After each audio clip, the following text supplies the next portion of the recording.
দ্রব্যমূল্যের বিষয়ে সরকারের বিশেষ নজর রয়েছে জানিয়ে অন্তর্বর্তী সরকারের প্রধান উপদেষ্টার উপ-প্রেস সচিব অপূর্ব জাহাঙ্গীর বলেছেন, দাম নিয়ন্ত্রণে দুটি টাস্ক ফোর্স গঠন করেছে সরকার। রাতে রাজধানীর ফরেন সার্ভিস একাডেমিতে আয়োজিত এক ব্রিফিংয়ে একথা জানান তিনি।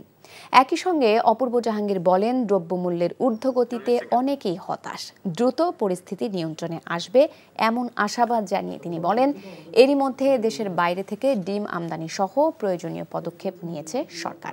আসন্ন দুর্গাপূজা প্রসঙ্গে প্রধান উপদেষ্টার প্রেস উইংয়ের পক্ষ থেকে জানানো হয়, নিরাপত্তা নিশ্চিতে আইন শৃঙ্খলা বাহিনীকে নির্দেশনা দেওয়া হয়েছে।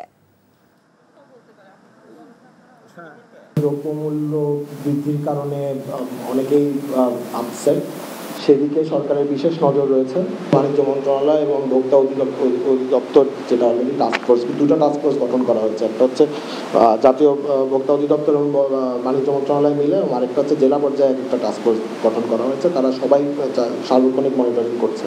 আমরা আশা করছি যে খুব তাড়াতাড়ি এটা কন্ট্রোলে চলে আসবে। টাকা চুরির জন্য যদি আমার গলায় জুতার মালা পরাইতে হয়, তাহলে আমার শালীর সাথে প্রতারণা করার জন্য তোর ফাঁসি হবে। দুলা ভাই, আপনার তো ঘর জামাই বইলা একটা পরিচয় আছে, আমার তো তাও নাই।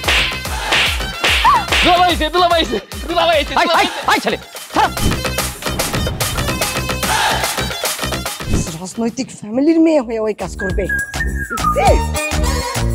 যারে পাবো আরে পিটাবো, রক্তের নেশায় ধরতে, রক্তের নেশায়, কাঁচা রক্তের নেশায় ধরতে। তোমার এই পলিটিক্স আমার বাম পকেটে থাকে। পাঁচদের বউরে ঝামেলা পাকাই। এই বেটা, আমি তখন বিয়ে করিনি। দুইটার আমি গুলি করে মারু।